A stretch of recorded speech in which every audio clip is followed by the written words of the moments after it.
Guys, if you're relatively new to the channel, and I know a lot of you are, then this is the video that's going to give you some information on the new electric cars out there that you should consider buying, why you should consider buying them, and it's going to show you some of the EVs you might be able to buy over the coming years that are currently only available in China, but could become available outside of China.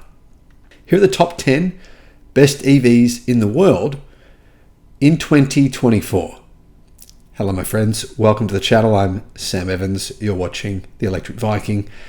Great to have you with us. Welcome to all the new subscribers. Happy New Year. It is 12:36 a.m. on the first day of 2025. What a year it's going to be. There's going to be so many new electric cars coming this year. All right, cars not on this list. If you can't buy this car outside of China, it's not on the list. But I will have a list separate for China at the end of the video. If you want to know the 10 other cars that didn't make the list because they're only on sale in China, but actually they won't. They'll be in other countries soon, but not quite yet. That will be towards the end of the video. That's the first rule. You can't be in the top 10 if you're only on sale in China. Secondly, if there is a better version of the same car from a different manufacturer, you're not going to be in this list. Yeah, if you don't know what I mean, you'll see what I mean in a minute. And third, being in the list doesn't mean you necessarily have the absolute best car, but it's one of the best based on a variety of factors. Now, this list is not in order, guys. First, second place, it's just the top 10. There is no order to the list. Tesla Model 3 long range rear-wheel drive. That for me wins best EV in the United States this year. But it's not going to meet your criteria if you need, a family car, for example. Tesla Model 3 long range rear-wheel drive. You can get this with the current EV incentive for around about 37,000 US dollars. It has 363 miles of EPA range. I've heard from many people in the real world, 400 miles of range. That thing is unbelievably good value. If you don't live in the US, unfortunately, that model of car is only available in the US and some other countries, but it's not available in Europe or Australia. Then get the performance, the Tesla Model 3 performance. That is amazing as well. Next, the Xpeng G6. Now, unfortunately, you guys in America can't get it, but this car is available in Australia, in Europe, in quite a few different locations around the world. Thailand, I believe, as well. I own an Xpeng G6. Very similar car, identical in size to the Tesla Model Y, but better spec. It's a bit better value than a Model Y. It has more range. Model Y, outside of the United States, the standard base model, that's the same price as an Xpeng G6, right? An Xpeng G6 base model is significantly cheaper than the base model Model Y. So my version, the long range, compares with the standard range Model Y, meaning it's much better value. It has a lot more range. You get about 120 kilometers more range, much faster charging speed, around about 300 kilowatt charging speed, more standard safety features, more standard features in the car. Yeah, it's self-explanatory why that should be in the list. Absolutely should be. Third, the Zeekr 009. The Zeekr 009 is a van. It's an MPV, right? It's amazing. This thing is ridiculous. I don't know how this thing can go around a racetrack and feel like it's not scary, but it's ridiculously fast. It can do 0 to 100, 0 to 62 miles an hour in 4.5 seconds. I drove that version around a track, and it was amazing. It just blew my mind. I mean, guys, I grew up family of 5.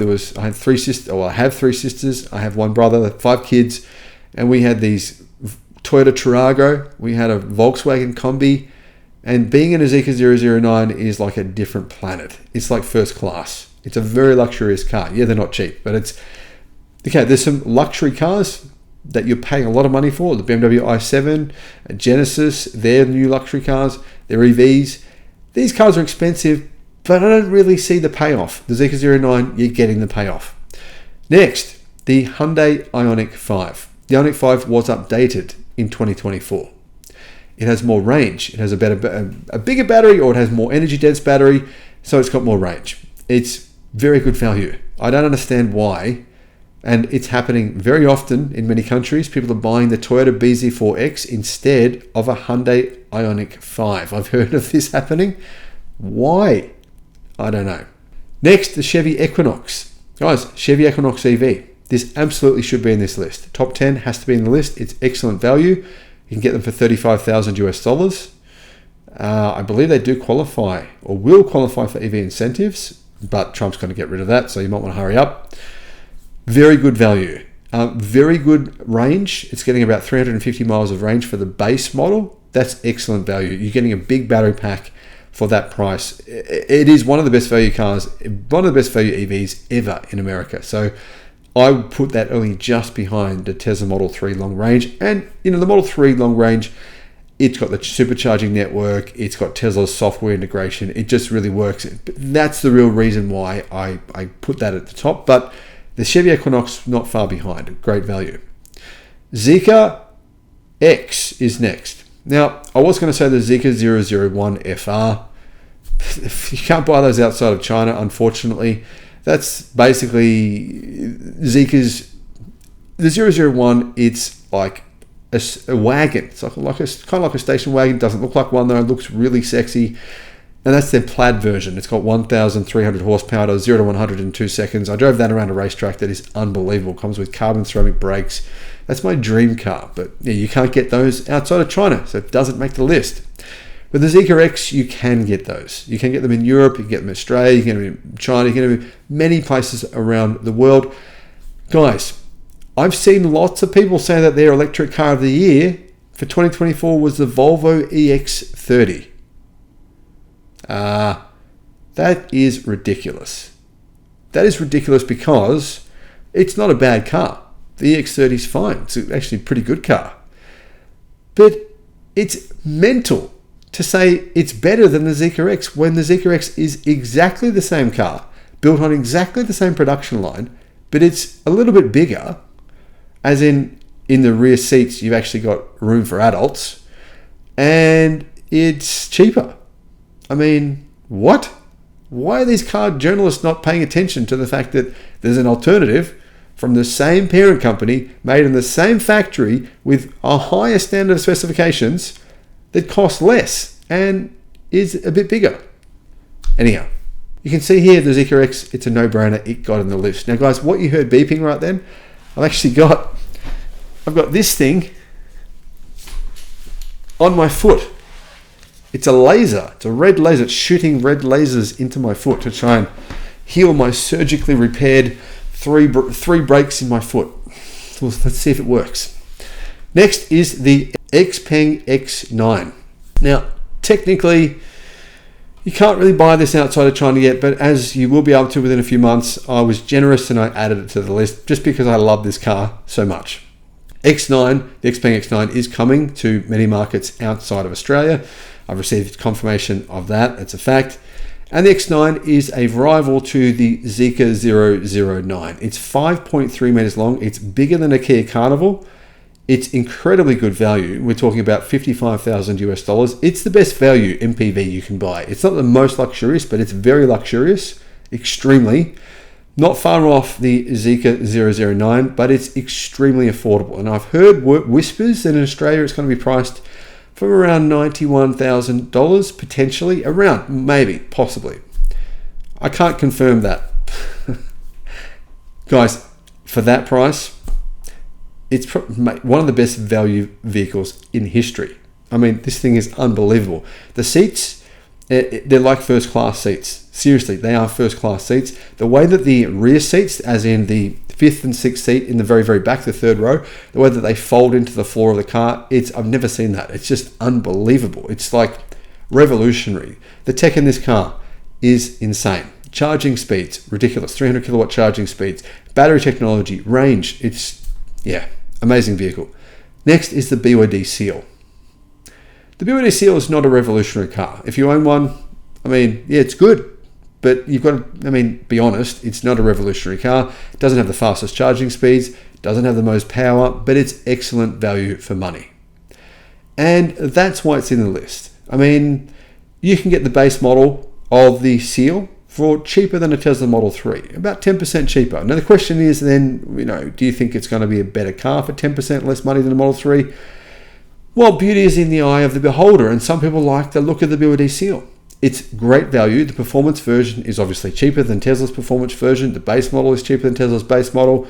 great value for money. So I can see how a lot of people have, why they've bought it, and it makes a lot of sense. Next is the Kia EV9. The Kia EV9 has been selling extremely well in the United States. It's clearly a global electric car, and it's a boxy SUV. There's very few boxy SUVs available globally, and very few that are affordable as well. Now, don't get me wrong, the Kia EV9, I think it's a little pricey. I think it's a little on the pricey side. I think they could do with a little bit of a discount, but it's still a good car, and I still think, especially in the United States, it's worth the money you pay. It's a 7-seat EV. It looks like a traditional boxy car. People like the look of it. It is a good looking car. It's got fast charging speeds. I mean, up to potentially 350 kilowatt, more like 300 kilowatt charging speeds. Very good charging. I think that's a good value consideration. Next, and the final vehicle on the list, is the Tesla Model Y. It's not a new car.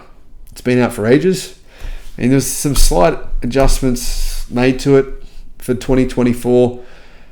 But the reason it's in this list, and there's one very important reason, it forced everyone else to lower their prices. It forced everyone, every single manufacturer in the market, except the uber luxury cars who just whatever, they've lowered their prices. Do you think BYD would have come in and priced the Seal at the price they have if Tesla had not brought the Model Y price down to the price they brought it down in the US, in Europe, in Australia? The price of the Model Y, it was at a point where Tesla knew people would buy it. And what did everyone else do in response? They brought the price of their cars down, meaning you have more choice, meaning EVs are more affordable. The Model Y was probably the most important car of the year based on that fact. Doesn't mean it was the best car of the year, but the most important, because everyone reacted. Everyone reacted, and it was better for consumers. Yeah, maybe not for resale value, but honestly, we can't concern ourselves.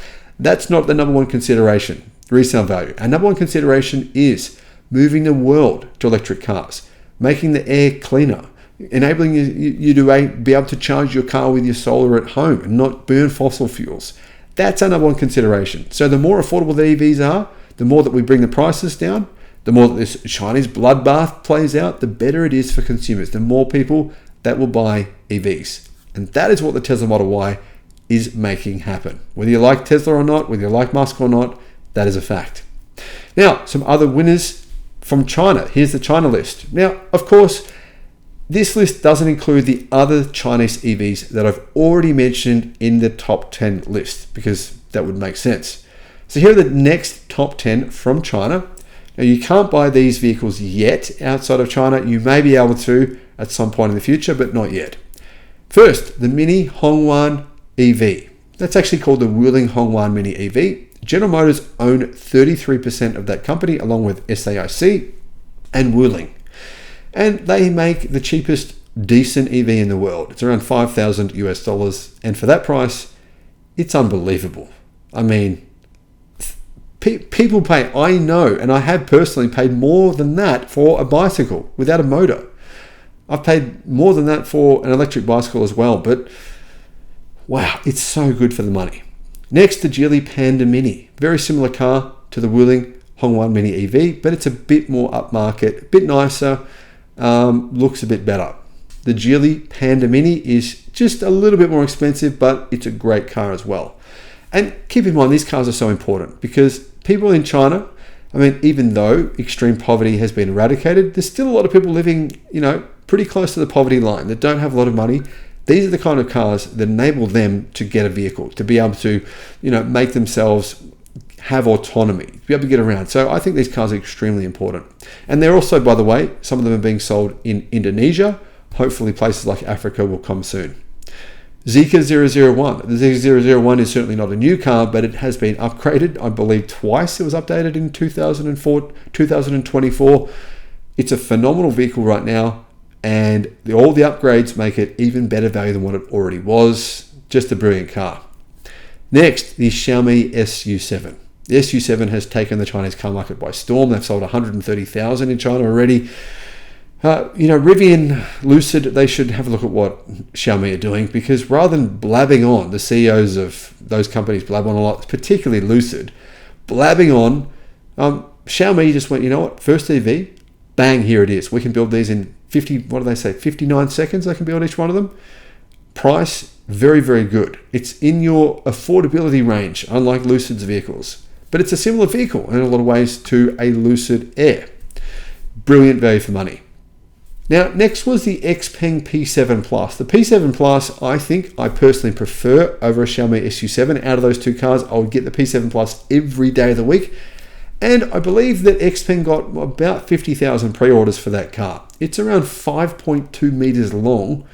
It's a sedan, but it's got a lift back at the end. So it's got a boot that you can fit a mountain bike in. It's got a massive boot, and they're about the price of a Tesla Model 3. And they're very good. And they have excellent self-driving, very similar to Tesla's. It actually utilizes a very similar system of vision only. They remove the LiDARs, they remove the radars, and they use Tesla-like vision only. Apparently it works really well. I haven't tested it, but I'm a big fan of the P7 Plus, and that is coming to Australia, I've heard, in 2025, which is cool. Next is the Li Mega. This is Li Auto's only fully electric car. The Li Mega is their MPV. It's an electric MPV, fully electric. It's called the coffin car in China because it looks a little bit like a coffin. Why does it look like a coffin? I mean, it does. Well, the reason is because they did a lot of aerodynamic testing and they discovered that was the best shape for it to be slippery through the air. So unfortunately, it does look a little bit like a coffin, but I don't think it's terrible looking. I think it's all right. It's very efficient.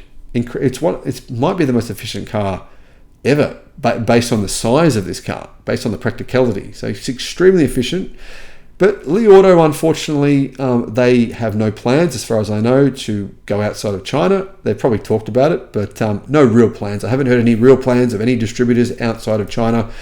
So until that happens, well, that's a bit unfortunate because we're never going to see one of those. The Radar RD6. Now, the Radar RD6, I did a video yesterday. That is coming to Thailand. They're going to make this in right-hand drive. Therefore, we know it's also going to be coming to Australia. Very likely New Zealand as well. Other countries, maybe South Africa, I'm not sure. Other right-hand drive markets, maybe the UK could get it as well. The Radar RD6 is a similar price to a Toyota Hilux, and it's fully electric, the RD6. It can do 0 to 100 in around 5 seconds. I think a bit faster, I think 4.5 seconds. It'd be the fastest pickup truck in Australia when it enters the market. So the Radar RD6, click my link in the description or just Google Electric Viking Radar RD6 and you'll see my review on that vehicle. Its specifications are really quite staggering for the price. Best value electric pickup truck, I think, in the world. Actually, it is. It's definitely the best value in the world. Next, the Aeon Hyper SSR and BYD's Yangwang U8. They're both electric supercars. I think the Aeon Hyper SSR, or the Hiptech Hyper SSR, I think they've changed their name. I think it's a little better, a bit better value. It's a bit cheaper than BYD's Yangwang U8. The Yangwang U8 though is pretty cool. It can do 400 kilometers an hour. It's being tested at the Nürburgring. It's all legit. They're both of them, in fact, are legit supercars. So we've got two legitimate supercars priced between 170 to around 220,000 US dollars, and they rival any Ferrari. They're faster than every Ferrari that's ever been made in a straight line, of course. I don't know about it going around a corner, but possibly could be as well. The Aeon Hyper SSR is made from a full carbon fiber tub. Everything on that vehicle is carbon fiber. Even all the parts in the car are carbon fiber. It's truly a work of art. I saw one of these in person in China, and I love it. It's my favorite supercar at this point in time. The Yangwang U8 2, though, is, well, it's amazing. The only reason that that's not my dream car is it's just a bit too heavy. It weighs 2,500 kilograms.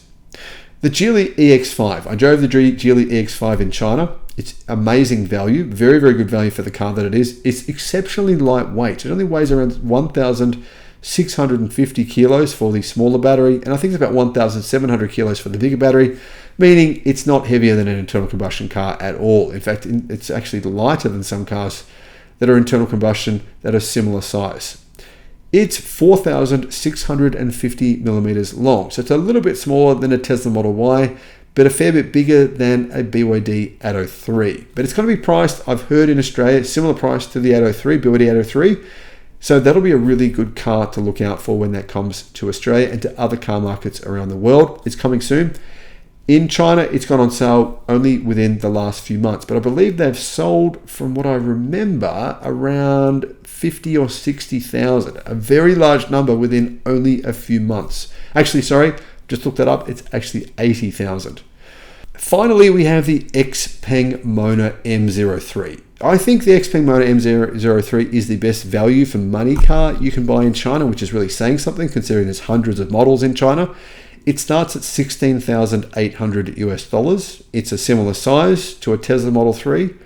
It uses lithium iron phosphate batteries. It doesn't have quite as much range. It's actually probably a similar car in a lot of ways to the BYD Seal. But $16,800 is a reason why this is one of the best-selling cars in China over the last couple of months. And it's really helped XPeng to get some breaks their sales records. I think for four straight months in a row, XPeng continue to go up with their sales records. Really, that's due to their XPeng Mona M03 and the XPeng P7 Plus. And those two cars have really put XPeng on the map, not just in China, but all around the world. The Mona M03, I have heard, is coming to Australia. So I'm excited for that. Finally, why did I not have the BYD Seagull in this list? It's one of the, I believe it's the second best-selling EV in the world this year. Why would the second best-selling EV in the world not be in this list? Well, honestly, it's really hard to pick that car when there are so many other better cars in China for the money. It starts at around $12,000 US, don't get me wrong. But there's like 50 other models of car that are around $12,000 US in China that I think are better value, that are bigger. But BYD Seagull really does sell on brand. You know, BYD is a good brand, there's no question. So I get why it's selling really well. And, you know, if they sold the Seagull outside of China, which I've been hearing they are going to for a while, but it hasn't happened yet, then to me it would be more relevant. But it's a China-only car at this point in time. And it's in China just, you know, it's good, but it's just not better than many other cars in that price point. But, you know what? Massive kudos to BYD. They've just sold 4.25 million cars this year. And massive kudos as well to Geely. Geely, the fastest growing automaker in the world at this point in time. BYD's, you know, basically right behind them. So that is my top 10 list for the world and my top 10 list for China from the cars that were left over. Let me know your thoughts in the comments. What are yours? What are your favorite cars? Let me know what your favorite cars in the list. Which cars do you wish you could get? All that stuff. Let me know what you think. Thanks for watching.